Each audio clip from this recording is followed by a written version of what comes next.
Welcome back to another episode of Employed People. Today we're going to be speaking with Koki. He was an extra on the Hulu original series The Handmaid's Tale.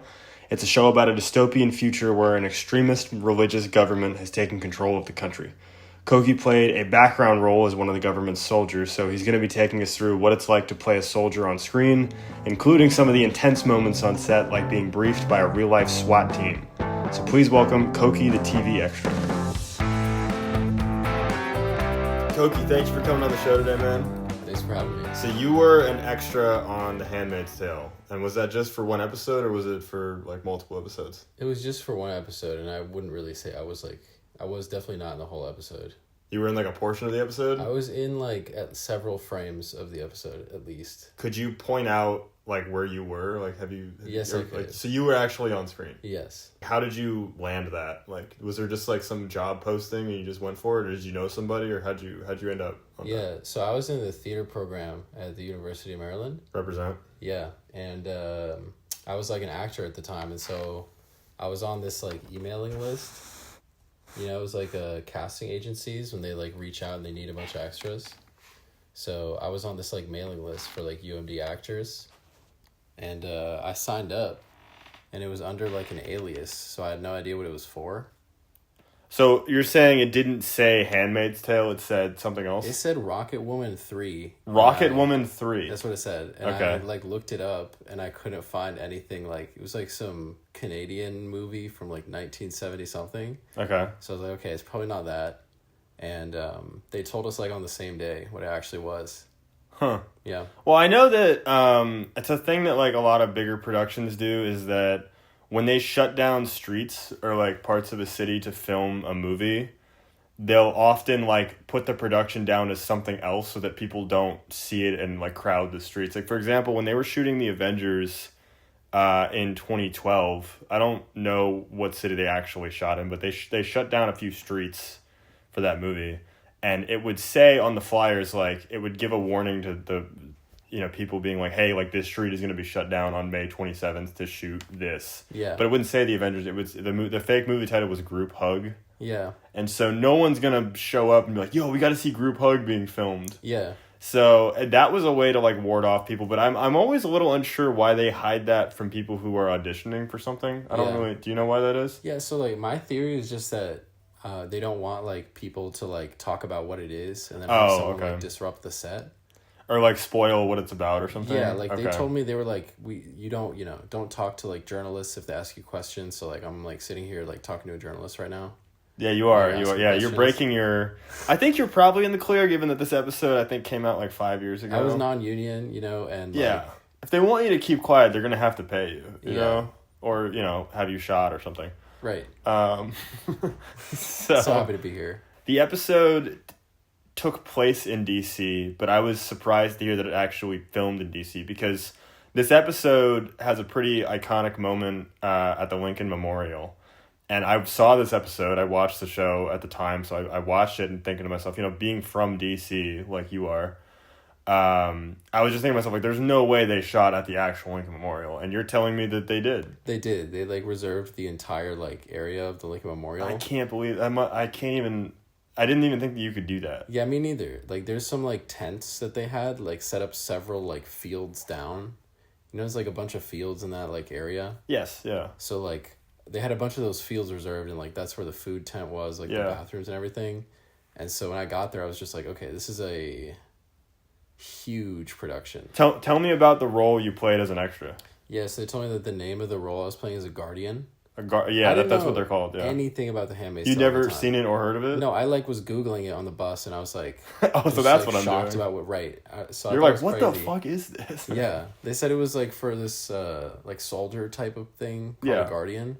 Yeah, I mean, in the show, it's like the people that enforce the government that's taken over the country is called a guardian. Sure. So that's like their like a army guy. Stormtrooper. Yeah, it's like a stormtrooper, basically. So I had to like send them my measurements, and I did, and I guess I sent them like the wrong measurements for something, because like I got this set of pants that was like way too big for me, and I was like, are there other pants? And they were like, no, there's not other pants.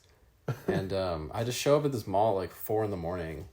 and get into costume, and there were like 300 other extras Yeah. And so do you know like the red kind of like robes that Yes. the women wear in that The show? Handmaids, yeah. Right. It's like there was so many people like wearing that. It felt like really surreal.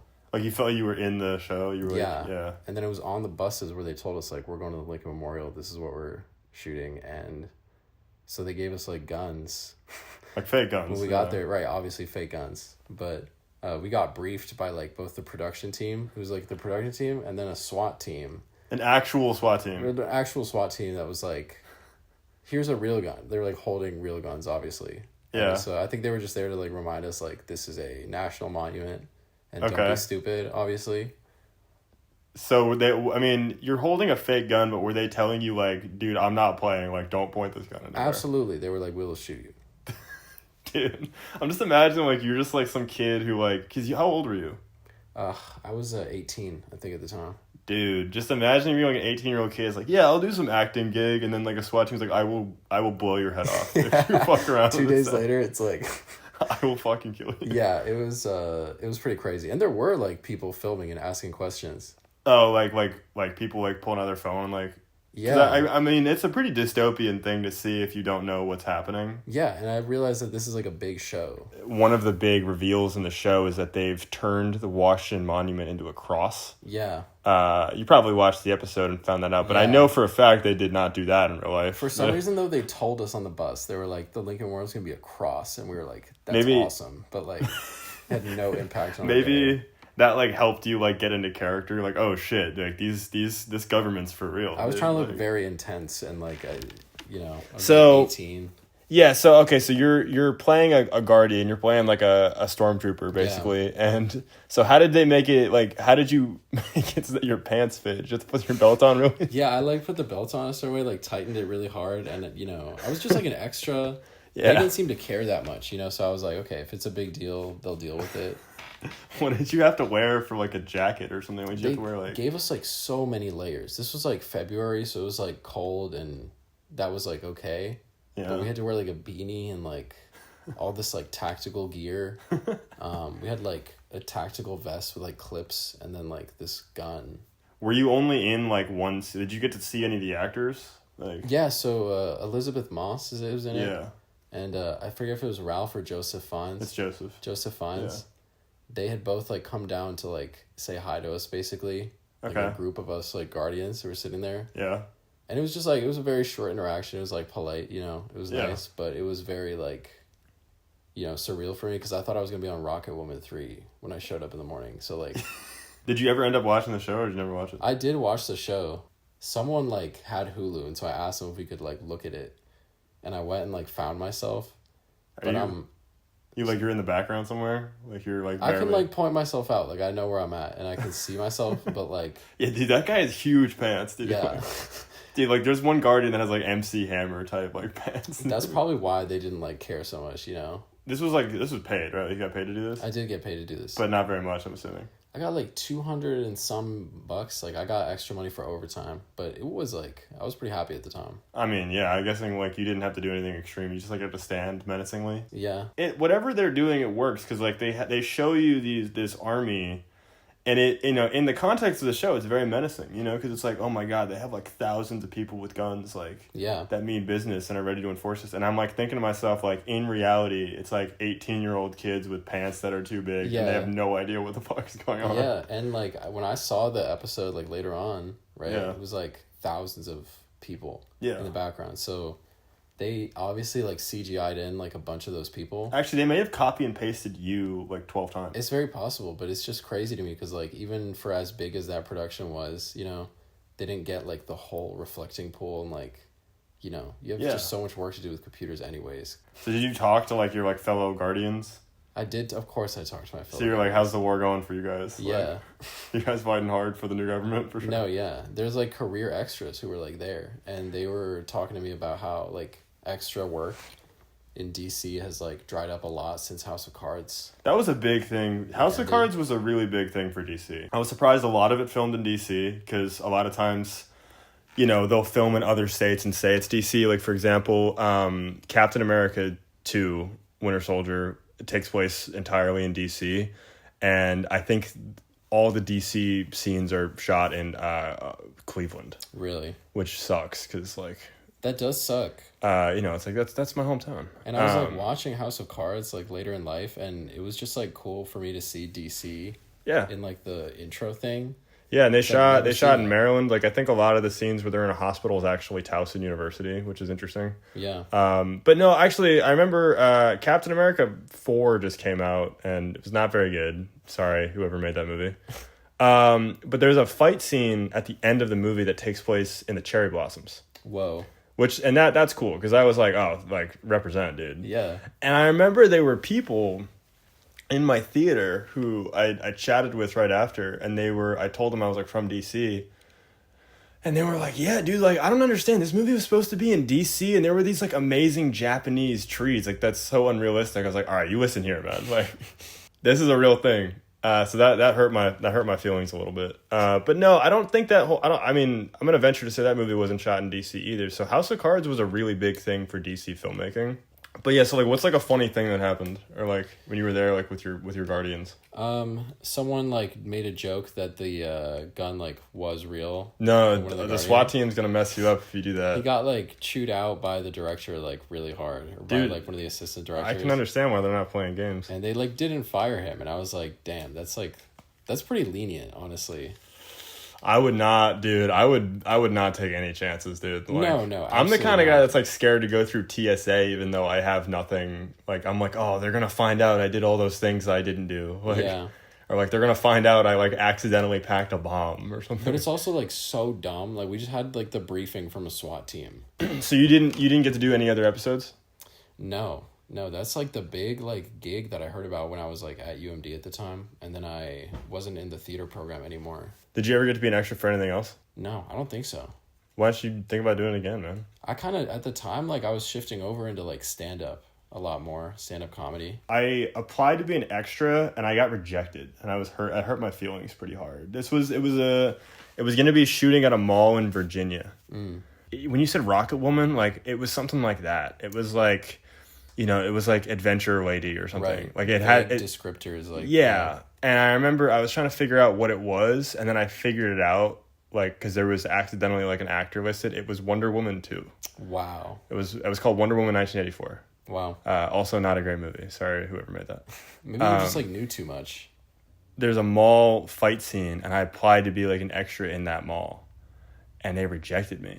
And I remember reading the description later, and it said they wanted a woman. And I was like, oh, that's probably why they rejected me. I didn't read. I got too excited once I learned what it was, and I did not read who they wanted. After, like, that Handmaid's Tale thing, like, I joined, like, casting agency mailing lists. You're like, oh, my career's going to pop off after this one. People are going to notice me in this scene, and my phone's going to be ringing off the hook. Yeah, and then you get, like, emails from them, and, like, 90% of them are like, we're looking for, like, a male between 6'5" and 6'7", who's, like just wear heels. 67 to 73 years old.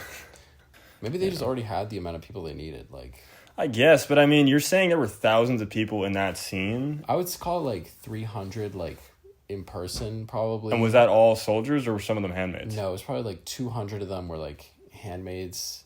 Okay. And then maybe like 50 to 100 of us as guardians. But, like, what happened? Like, did anyone ever, like, sneeze? The actors are probably walking by and you're like, dude, what if I fucking sneeze right now? Like, how much money are they spending on this shot? Yeah, there was, like, an angle that they took that they never ended up using, which I was, like, sad about. Because you're in it? Right, yeah. They had, like, the camera on a crane, and it was just, like, going through, like, the line of people. Oh, it's probably, like some B-roll. And so there's a few seconds where I was, like, staring, like, straight down the barrel of the camera, like, 30 feet away. Dude. And I was trying really hard to be, like, cool extra and, like, cool and mysterious in that, like, 2-second window, and it just didn't show up. It was so, like, disappointing. Dude, I wish I had known this earlier, because you acted for me once. I made a short film that you were the lead in. For anyone listening, this is Mr. Luck himself, and I just remember I could have, like, advertised that. You know what I mean? I could have advertised, like, this was a star in The Handmaid's Tale. Like, he has some serious acting credits. And they just not specify, like, which episodes they have to, like... No. But, I mean, once I just throw the name, I think people are just going to be invested off of that. Yeah. I remember when I made a short film with my cousins out here. They're stunt people. They're stuntmen. And I made this short film where they like fight over a beer in the pool. You might have seen it before, but like they are like flipping each other and they're like punching each other in the pool. They're fighting underwater. It was a really awesome thing that they did. And when I advertised that on my website, I was like, I have stunt team members from John Wick 4. And that's true. They were part of the stunt team on John Wick 4, but I was like, I can utilize that. Yeah. Like this stupid movie I shot in the pool, it was like, this is the crew of John Wick 4. Yeah. And so I realized I should have just done that. I should have been like, yeah, this is the star from The Handmaid still. But yeah, like, was it weird, like, holding a fake gun? Like, had you ever, like... That must have, like, changed the vibe of the whole thing. You know what I mean? Of course, because, like, what's the point of the shot is, like, you have to look like you have to look like a soldier. But yeah. It's also, like, I'm at the Lincoln Memorial, and there's, like, a SWAT team. So it's, like, I can't look like that much of a solder. Yeah, because they're going to get freaked out. So I can't be that serious, but, like, I have to look serious on camera. It's, like... It was interesting. There must have been an armorer on set, right? Like, a guy who handled all the guns and shit? I want to say yes. I don't want to. There most definitely was. I want to say yes, even if you didn't know who he was. But I remember like that's a very serious job. Like I had an armorer on the set of my last short film, and the gun that we had on that set was like rubber. Like there were no moving parts. It was never going to be shot on screen. There's just a gun on the table, and that's it. And it was made out of rubber. Like it was nothing more than a paperweight, but it looked like a real weapon, and so. He was so specific about how we could treat that thing. Like, in reality, it was nothing, but he was like, yeah, you got to treat this thing like it's loaded at all times. Like, yeah. Every time that gun was not on camera, he would put it away in a bag. I think maybe he took it that serious because, like, they don't have, like, people ready to shoot you. Yeah, no. And like, I mean, I we get... mess it up, it's, like, not a problem for them. It's, you know what I mean? It's, like... But no, I understood why he took it so seriously, because, like, if you slip up and don't take it seriously on a small short film, what if you slip up and take it seriously on a big short film? I mean, think about what happened on Rust with that's Alec professionalism. Baldwin. Anyway, yeah, but like, what's like one other thing that like happened on this that like you find interesting? I want to give you the floor to like tell a story about that. Oh, what I thought was like, I guess this is like a small detail, but it's pretty interesting to me. Was like, we were supposed to be receiving this like super emotional speech, you know, by who? From Joseph Fiennes' like character. Oh, you're saying. Like, it's his character talking to your characters, not just him hyping up. He's, like, giving a speech to, like, the whole Lincoln Memorial, you know? Okay, yes. And, like, they're like, action. And you can't hear one thing he's saying the whole time. And, like, you couldn't hear anything anyone was saying up there. And I thought it was interesting because I was like, every time I've seen a scene where, like, the leader is, like, speaking to all their soldiers, it's like they can't hear. Well, it's funny because... I think in the actual scene in the show, he has a microphone. Yeah. And so in the context of the show, I think he's like mic'd up and like speaking. Right, so he shouldn't be like yelling. But of course, there's no reason to do that. You know, and he wouldn't be yelling as long as that because he's got a microphone. But and on set, there's no reason for him to have a microphone. You just fucking, you know, you just edit it. Yeah, you're probably right. So yeah, like in the show, like your character like could hear it, but you in real life, like I don't know what this guy's saying. Yeah, but it does make me think about how like I was watching Gladiator 2 recently, and the end of that movie, Paul Mescal is just like giving this crazy speech to like two different armies at the same time. That was a really surreal ending, yeah. And he's just yelling, and they show reaction shots of the soldiers. Yeah. In the back of my head, they're like, I don't know what the fuck this guy's saying. Like, he seems fired up. They're like, I don't speak the same language as it. They're like, dude, this guy, like, I'm motivated just by his body language, but I don't know what the fuck he's saying. But, yeah, I want to thank you for coming on the podcast, man. It's a lot of fun. Thanks for having me, dude. Thanks for listening. Hope you all enjoyed the episode. Next week, we're going to be speaking with Lance. He is a waiter/bartender at a restaurant located inside the property of a large amusement park. It was a great conversation, so I'm really excited to share that one. Thanks again, and I'll see you in the next one.